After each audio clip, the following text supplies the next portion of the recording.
The coffee was still hot when I sat down on the back porch of my lake house in Asheville, North Carolina, watching the morning fog roll off the water. That was something I had earned, not just the house, not just the view, but the silence. After 64 years of working, building, losing, and rebuilding, I had finally gotten quiet right. I set my mug on the armrest of my chair, pulled a wool blanket over my knees, and listened to nothing. Just the water. Just the birds. Just me. My name is not important. What matters is that 12 years ago, I was a man who had everything a father could want, a son he was proud of, a daughter-in-law he had welcomed like his own child, and a granddaughter who used to fall asleep in his arms on Sunday afternoons. And then, one morning, without any warning I could have prepared for, all of it was gone. My son called me on a Tuesday. I remember it was a Tuesday because I had just come in from a job site, still wearing my work boots. Concrete dust on my forearms. He told me he needed space. He told me I had been interfering. He used words I did not recognize, coming from his mouth, words that had the shape and temperature of someone else's thinking. His wife, Sandra, had been whispering in his ear for years before that call. And I had been too proud, or too blind, to see how far her reach had gone. By the time I understood what was happening, he had changed his number. They had moved. My granddaughter Emma was 8 years old, and then she was simply somewhere I could not find. I am not going to tell you I handled those first years with dignity. I did not. I called mutual friends until they stopped picking up. I drove past the old neighborhood more times than I should have. I spent 2 full years in a fog that a lesser man would have called grief. And I suppose that is exactly what it was. But somewhere around year 3, something in me shifted.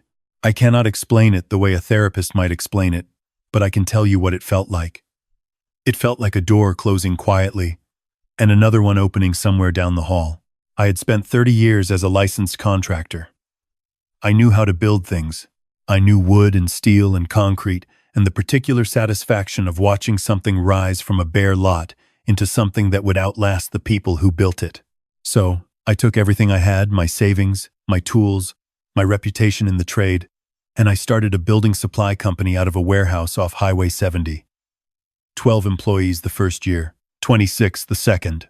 By year 5, Caldwell Building Supply had 3 locations across western North Carolina, a commercial lumber division, and a contractor partnership program that had our name on half the new construction in Buncombe County. I did not do it to impress anyone. I did not do it as revenge, though I understand why people might frame it that way now. I did it because working was the only thing that kept the silence from becoming unbearable.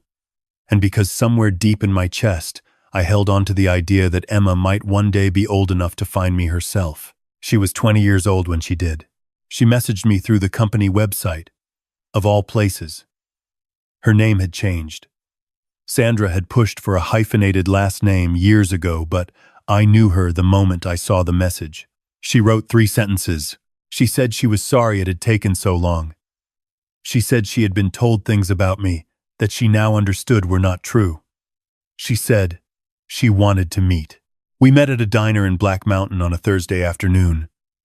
She had my son's eyes and her mother's stubbornness and something entirely her own, a quiet directness that made me want to sit up straighter. She told me things about those 12 years that I will not repeat in full because some of them are hers to carry, not mine to share.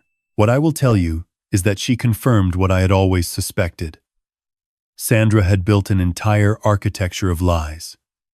Brick by careful brick, and my son had lived inside it so long he had forgotten there was ever anything on the outside. Emma had turned 20 in the spring. She had 1 year left at community college, was studying business administration, and was working part-time at a garden center. She asked me tentative questions about the company. She listened carefully when I answered them. Before we left, she asked if she could come see the main warehouse sometime. I said she could come whenever she wanted. She started showing up on Saturday mornings. I want to make sure you understand something about those Saturday mornings, because they matter to everything that comes after. Emma was not there for my money. She was there because she was curious, because she was smart, and because she had spent 12 years being kept from the one member of her family who had actually wanted her around. She learned the inventory system faster than employees twice her age. She asked questions about vendor contracts and profit margins that caught my operations manager off guard. She was, in the best possible way, her grandfather's granddaughter. I had been quietly building towards something that fall a significant expansion, a fourth location, a partnership with a regional contractor association that would have put Caldwell Building Supply in a category of business most people around here only dreamed about. The deal was not public yet, but it was real, and it was close, and it was the kind of thing that tends to get noticed before the ink is dry. I do not know who told them. I have my theories, but I cannot prove any of them, and it no longer matters.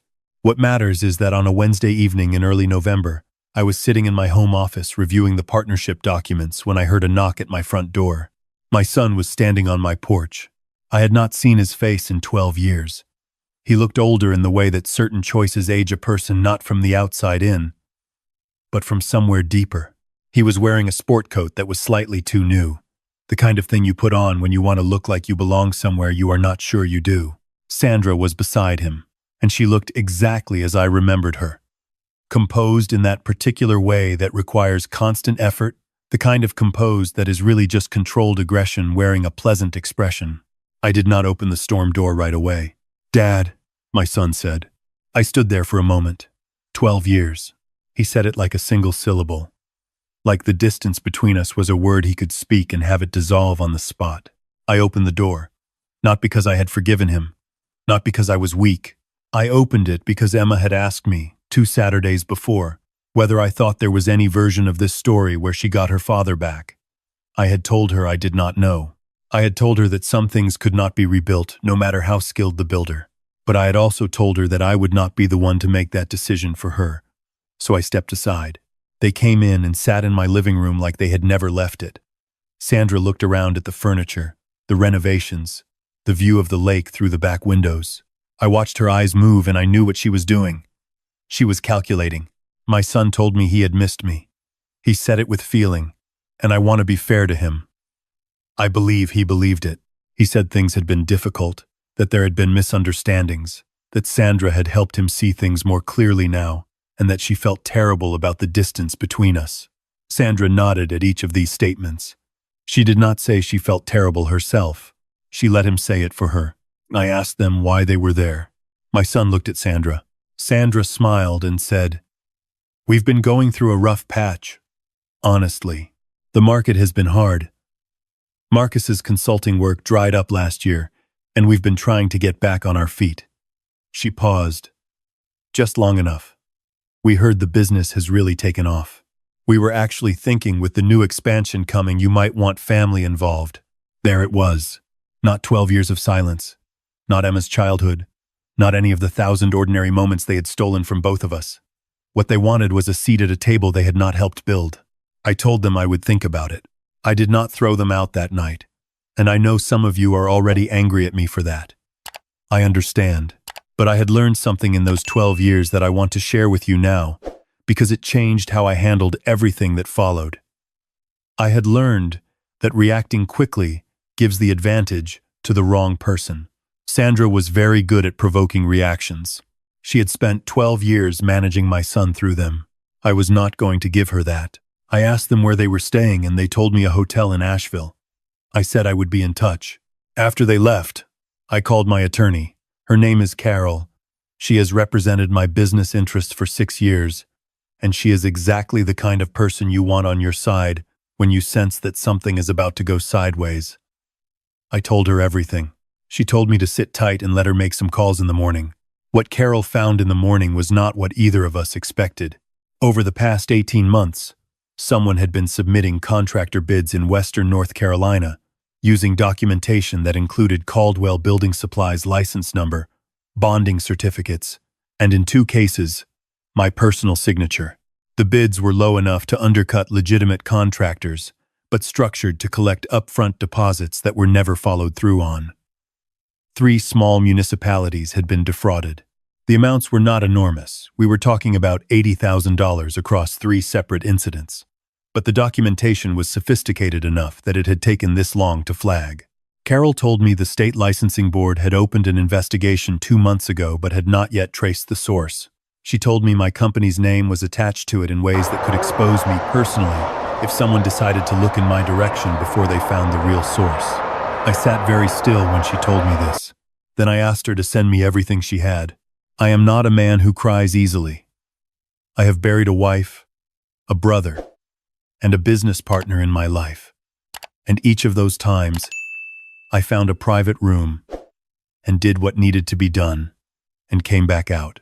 But sitting at my desk that night, reading through forged documents that used my name and my company's reputation to steal from county governments, I felt something I had not felt in a long time.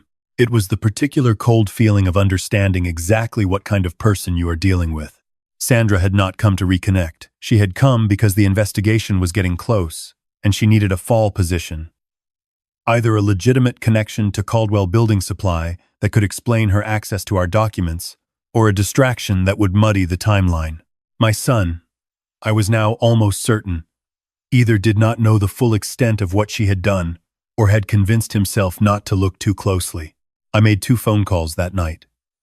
The first was to Carol, to tell her that I wanted to cooperate fully with the licensing board investigation, and that I had information that would be relevant to their timeline. The second was to Emma. Emma was quiet for a long time after I told her. Then she said, "I'm not surprised. I know that's a terrible thing to say about my own mother, but I'm not surprised." She asked me what I was going to do. I told her I was going to do the right thing, and that the right thing was going to be uncomfortable for everyone involved, including her.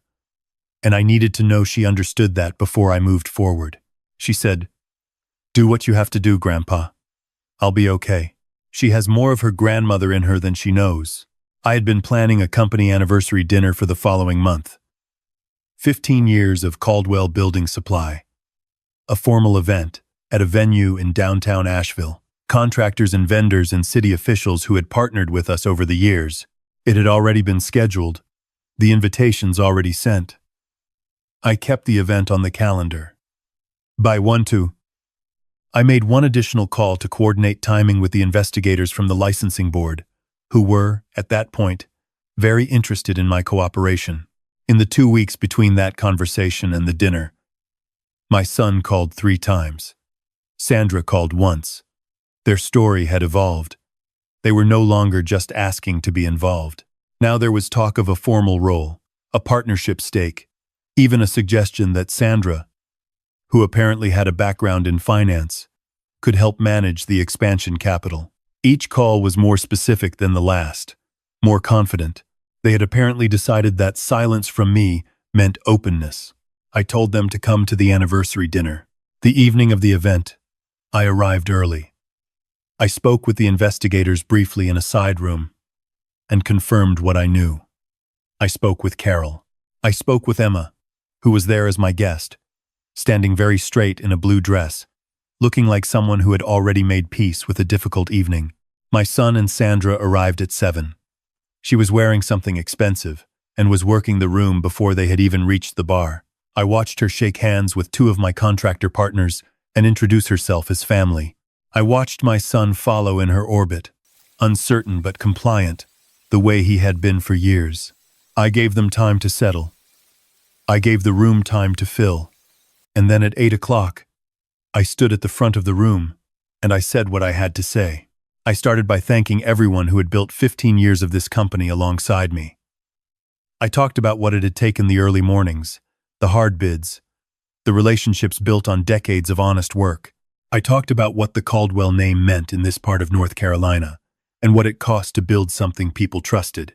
And then I said that someone had been using that trust without permission.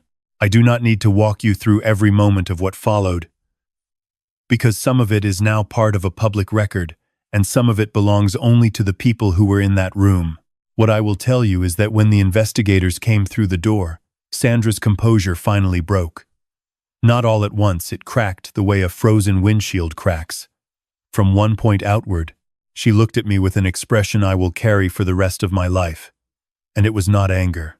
It was the look of someone who had believed, completely and until this moment, that she was smarter than everyone in the room.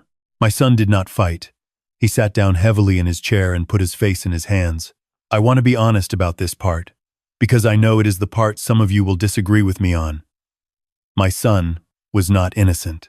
He had signed documents he had not read carefully enough and had looked away from things he should have looked toward.